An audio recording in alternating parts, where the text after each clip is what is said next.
Hey, what's happening, Data Fam? Alex S. Moy here, aka the Data Doctor, and we're going to be doing another Workout Wednesday this week. This week, I'm going to be attempting the Workout Wednesday for 2023 Week 9. So it says a tricky filter, and I've looked over the challenge a little bit and just trying to understand and prepare a little bit for what this challenge is going to entail. So I'm going to go ahead and dive right into exactly what it is that we're going to be building today.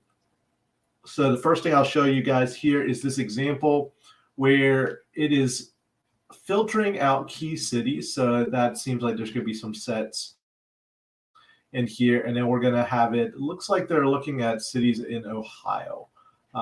State of Ohio. We can choose our own state. The color is going to be a custom color. That's interesting. I'm not going to probably replicate that aspect, but we'll kind of play around with that. There is something interesting I'm noticing right off the bat. Numbers inside the bars. If you've never ever built a Tableau viz with bars and labels, you'll recognize. You might not recognize it, but I'm looking at this right away. And I notice these numbers are inside the bars. Typically, they're outside of the bar or they're over here, inside here on the axis. So that tells me right out the gate that we probably have like a labeling point that's on here. So this might be a dual axis. This number is outside of the bar again. So these are some things that, if you're familiar with Tableau, you know the behavior, and that doesn't normally happen. So we might have some custom calculations for that. Let's take a look over here. What else is there? So we're going to create the set, include the 5 key cities. Okay. And then we've got no tooltips. And then we have this criteria to filter out any city except the key cities. Okay. And then bonus, give the ability to sort key city versus others or sort by sales. Okay, so that's that sort. That's the optional criteria. We're going to do that. And then filter cities up here. I think that's going to be more interesting. I'm not exactly sure what that means right now. So let's do one more thing. Let's go ahead and take a look at the interactive one. I'm going to come back up here and click it so that I can go to Tableau Public. I wish that opened up in a new tab, but that's okay. So let's see, when we click on this filter over here, okay, so we can select. So this is the include drop-down filter. There's no all. Okay, and you can see the other cities are missing. So I'm not exactly 100% sure what that's going to entail. So let's see if we can figure it out really quickly. And there's a hints tab. So let's, I'm going to go ahead and go into it because it says it's tricky. 2 sheets require. Okay. Yeah, we'll figure out exactly what that means. But let's go ahead and dive right in. I'm going to move this to my other screen, go full screen, and get right into the build. So this is going to be sample Superstore data. So I'll go ahead and click on that really quickly. We've got our sales. And I can go ahead and build out the sales chart. Let's see, it's taking a second. We're loading in the data. And the first thing I realize is that we've got our location and we've got city state, right? So you have city over here. And then we have state. So I'm going to put state up here. And then I'm also going to drag state over here and filter for Ohio, so that we have our list of cities in Ohio. Okay, so it's important that I'm building it this way because you have cities that could potentially be in multiple states. And I'm going to build a set, and I'm going to do it visually. So we're going to go ahead and select these key cities. So there is Columbus over here. There's Cleveland. I'm holding control to select multiple locations. There's Toledo, there's Akron, and there is Cincinnati. Where's Cincinnati? There we go. So if I hover over that, you can see we've got the group members icon and we've got create set. So I'm going to go ahead and create set, and we're going to call this key cities. let's see, let's take a look at the requirements. It's, yeah, key cities. And you see it includes state and city, which is important when we're defining this, because especially if you're using the full map or something, you're going to want to make sure that you have that state. So when we include it up here, it's included in our set when we create it visually. So that is very quickly how we do that. So if I drag this over here, we can see, all right, in and out. Let's sort this by descending. So the ends, we have some sort of reddish color. I'm going to put it like that. And I'm going to come over here and do our Seattle gray, light gray for the other, so that we can see that. Okay. So that is a little bit better. It's not the same color as her dark maroon color, but I'm not going to create a custom palette for that today. This is all we're going to work on with the colors. But I will say that there is a great tool resource out there for creating custom color palettes. I'll show that to you guys some other time. But I do want to keep moving forward through this challenge. So when I'm looking at this, there's a couple things I'm thinking about. First off, I'm going to need to have a calculation to let's think about this. Let's think about the filters for a second. So we want something that filters out those key cities, right? And so I can create a custom calculation that says key cities filter.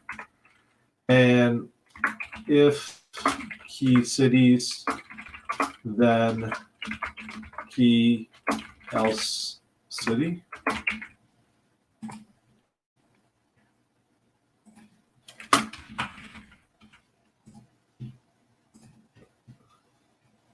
All right, so if we put this over here,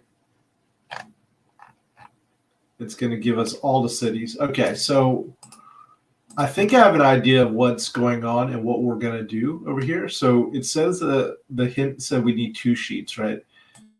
So the thing with filters is that you have an option to create what's called a relative filter, or you can select your settings to be relative. So if we grab our state over here and we go back and select Ohio, right? I've got this option over here, and I can right click this and add it to context, or so raise the priority. But in this scenario over here, I think I can just go ahead and grab my cities, right? And select all cities. If I show my filters over here, right, these cities are just in, okay, so it's in hierarchy, but I want to select only relevant values. Okay, and then I'm going to also remove the all. And so now we have just those cities right there. And I'm going to add this other filter over here. And I'm going to say exclude. And so this is going to be a little bit wonky. Where's my key cities? I should have probably just called it like 1 or something. So I want to exclude my key cities. So by doing that, that exclusion actually removes it from my cities list over here, because it's excluded in this filter over here, and then it's only on this sheet. So this is really, really important, because this filter object is something we can reuse on multiple worksheets if we're using it on a dashboard. And so there's an option over here to apply to multiple sheets. So we can apply to sheet 1, but I want to do that on a dashboard so that we can see it. So I'm just going to call this filters. Yeah, I'm pretty sure that's going to get the job done over there. So that is the first part, right? And that seemed like it was fairly straightforward. So no surprises there. Now, the label, I think, is actually kind of tricky. So what I'm going to do is put this on the entire view over here. And let's go ahead and create that dashboard for a second, because I want to filter it down so that I can compare it with our example visualization over here. I want to filter down to just those 5 cities. So let's take a look at what that looks like. Let's grab our filter really quickly, and then we're going to change this to the value drop down. And I'm going to hide the title over here and shift drag that, and I'm just going to make it really small and put it off in the corner, hopefully where nobody clicks on it. That way it's kind of invisible. And then let's rename this one cities by sales. And I'll drag that on here as well. And so now I want to come over here and say, apply this to select worksheets, click OK. And so now if we compare that to our list, I am going to uncheck everything except for Lancaster. We'll keep Lakewood. We'll keep Kent. Okay. I think it's just these 5 middle ones by alphabetical order. So I'm just going to check everything else. Let me verify. So we've got Kent, Lakewood, Lancaster, Marion, and Lorraine. So that looks right. Now, if I compare this back over here, we've got the right locations, but you can see there's that sort that's happening. So I'm going to show you guys how to build that. That one is actually, it's actually not as hard as it may seem, but the labels are definitely going to be trickier. So I wanted to filter that first, but let's go ahead and create a parameter. And so I'm going to call this one sort by. I like to use integers. You can use strings, but what's nice about this is I can come over here and just say key cities. I can come over here and say sales. And when I go to create my calculations, it's actually going to allow me to just use 0 and 1 versus having to use a string value. Different folks have different preferences when it comes to that, but I like doing that. So I'm going to say sort key. And so what's really cool about what we're going to do is you don't need this on your worksheet. You can actually sort by any measure, any metric, attribute, anything that is in your data set. So we're going to say if sort by equals 0, then and then we're going to make a nested if statement. So if key cities, then we'll say sales times 10,000.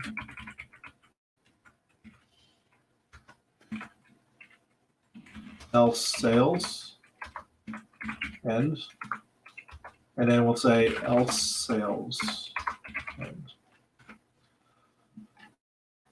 So I'm just going to go ahead and apply this right now, and I'm going to sort my cities by a field, and we're going to say descending, and we're going to say sort key. And so I'm going to show you what that looks like first. So you can see it puts everything in order just like we were expecting.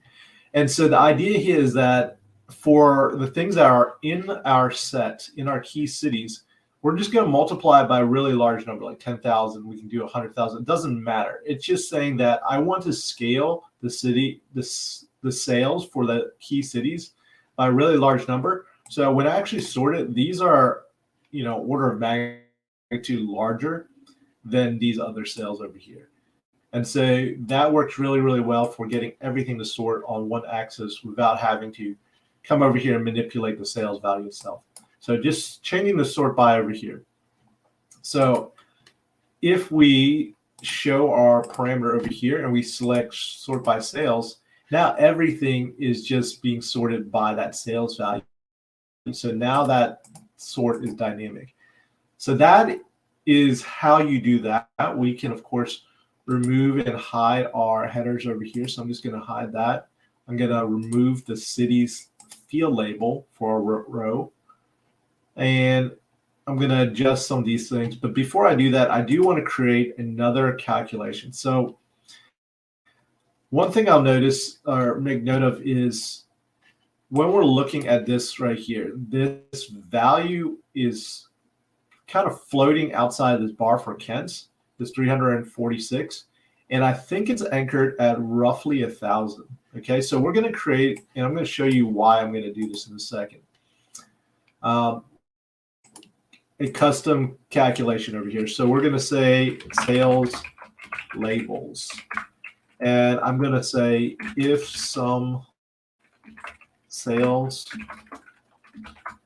is less than 1,000, then 1,000, else some sales end. And that's, it's not going to like that. I think I'm going to have to do this because of the aggregation. So I know it said valid, but I don't think that it actually will be valid. And so let's come over here, make this a dual axis. Okay, so now we've got this label. And I'm going to come over here. I'm going to turn this back to a bar. Let's remove our measure names so that we maintain that. And then remove measure names over here. So we've got these little dots over here, but what I actually want to do is grab sum of sales and put it as my label. And whoops, I did not do that correctly. I want to control drag that down to my labels. And if I click on labels over here and I change my alignment to the left side, it will put it to the left of the mark. And so that's how we get that inside, because I'll show you exactly what happens if we do it with the bar. If we select with the bar and we change that alignment to left, it actually puts it all the way to the left side of the bar. So in order to get that, you have to have this point out here. It's kind of floating in order to generate that value. So that's a little tip, a little trick. And what we can do over here is we can make the size of this point really, really small so you can't really see it. And we can actually make the color completely transparent as well. So again, you can't see it. And then we come back over to our labels and we can just make this number bigger. We can make it really bold. We come over here and do a little bit of formatting over here as well. We can make this font 12. And so if I select on the bar, you'll see that, yeah. So we've got our sales over there. We'll just hide our sales label from the tooltip. In fact, I think there is no tooltip on this altogether. So we're going to remove everything from the tooltip, including our city, including our state. So now we've got no tooltips whatsoever. And we've got this labels on here that's floating out here. So that's how you build those labels. So now the other part is I'm going to synchronize our axis. That's always important.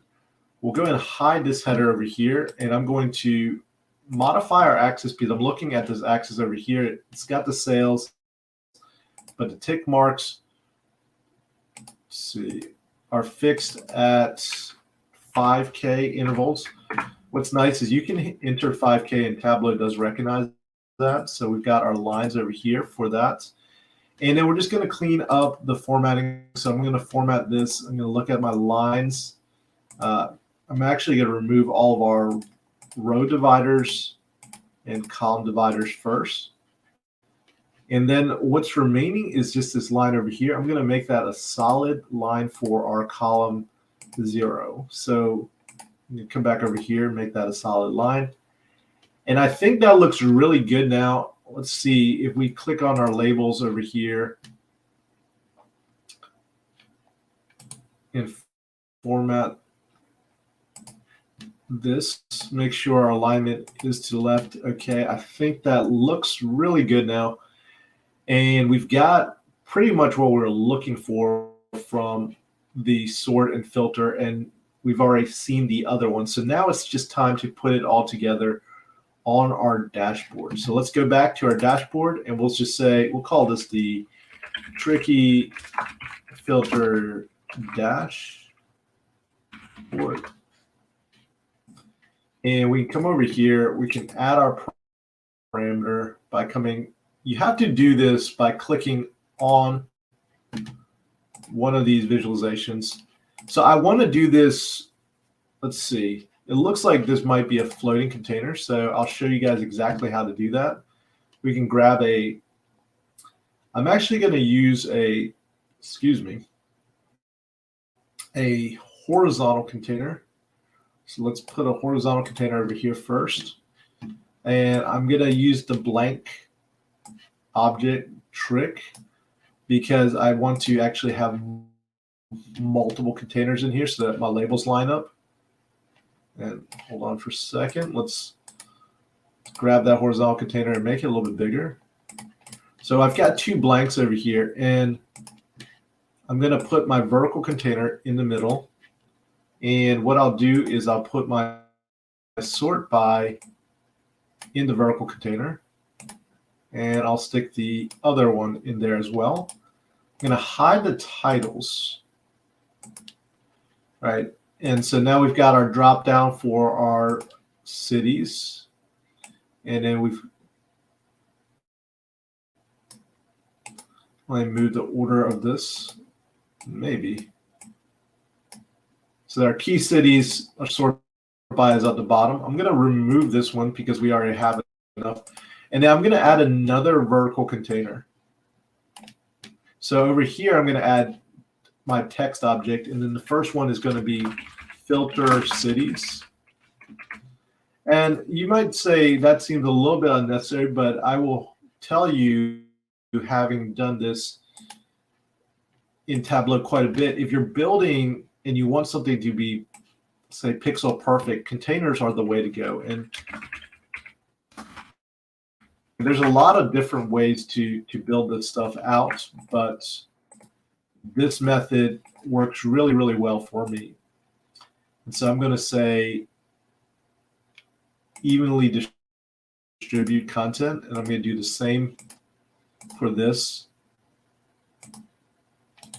And then I'm going to, text objects are a little bit wonky because they center everything. So let's not do that, and let's just make this a little bit bigger. Yeah, so now those are lined up. And if we remove this other blank, we've got this container here. We've got this container. Whoops.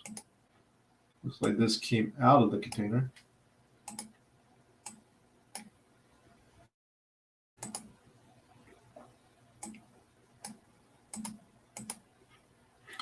I'm not sure what's going on there. Let's take a look at that. Okay, so it looks like it got moved into its own container. Let's go to the layout menu. We've got this horizontal container, vertical container, horizontal, and we've got a tiled container over here, another tiled container. And we've got two vertical ones. Interesting. So I'm going to select this one, see if we can move it into there. Okay. And I'm going to remove these other containers and see if we can get this lined up right.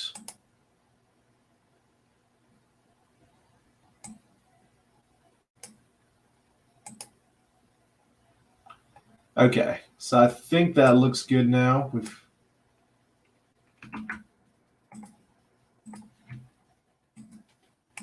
All right, I'm spending way too much time on this, but guys, I'm telling you that details matter. So if I click and drag that tab, the little binder clip up top now I've got this little filter that is floating. And if I come over here and add a background, I can put this kind of light gray, or we can select a blue maybe. Yeah, I think that is the color. And then we'll just add a light border as well. That's going to be gray. So that will give us this little filter box. And we can adjust that just a smidge.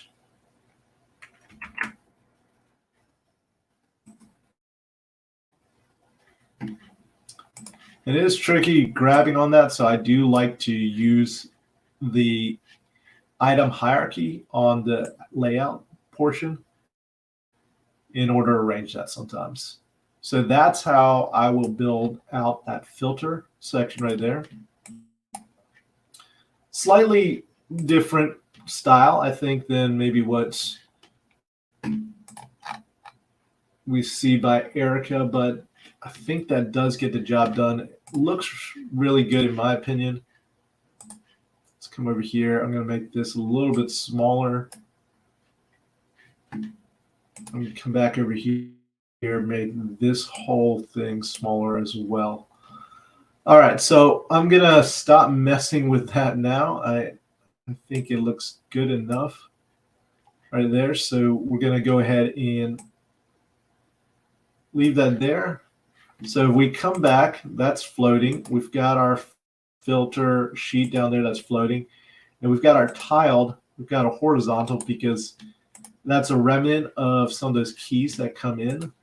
And then we've got this vertical container, which is fine for what we're going to do. And then now we're going to add our titles up here. So let's go back to our dashboard pane.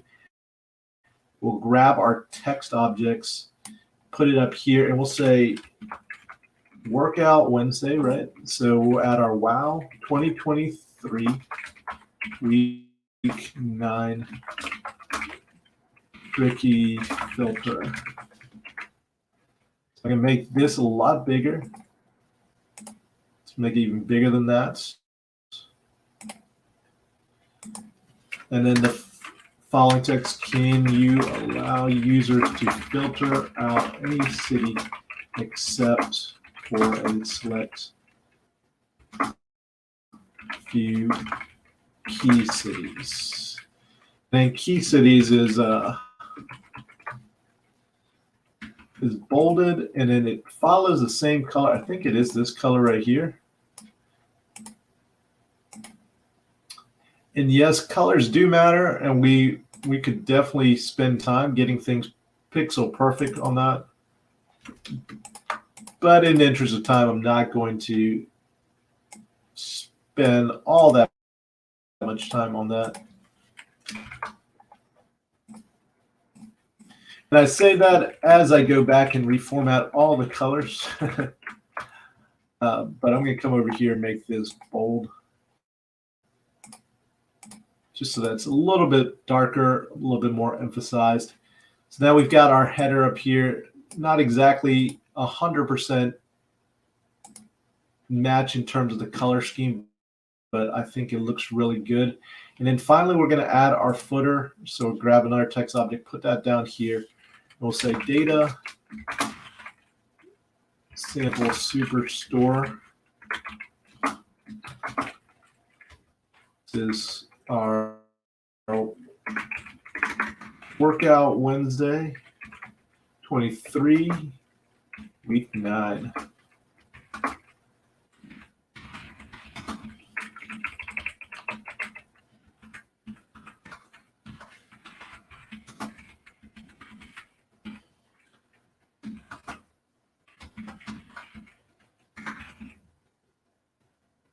All right, QEJ, recreated by Alex S. Moy.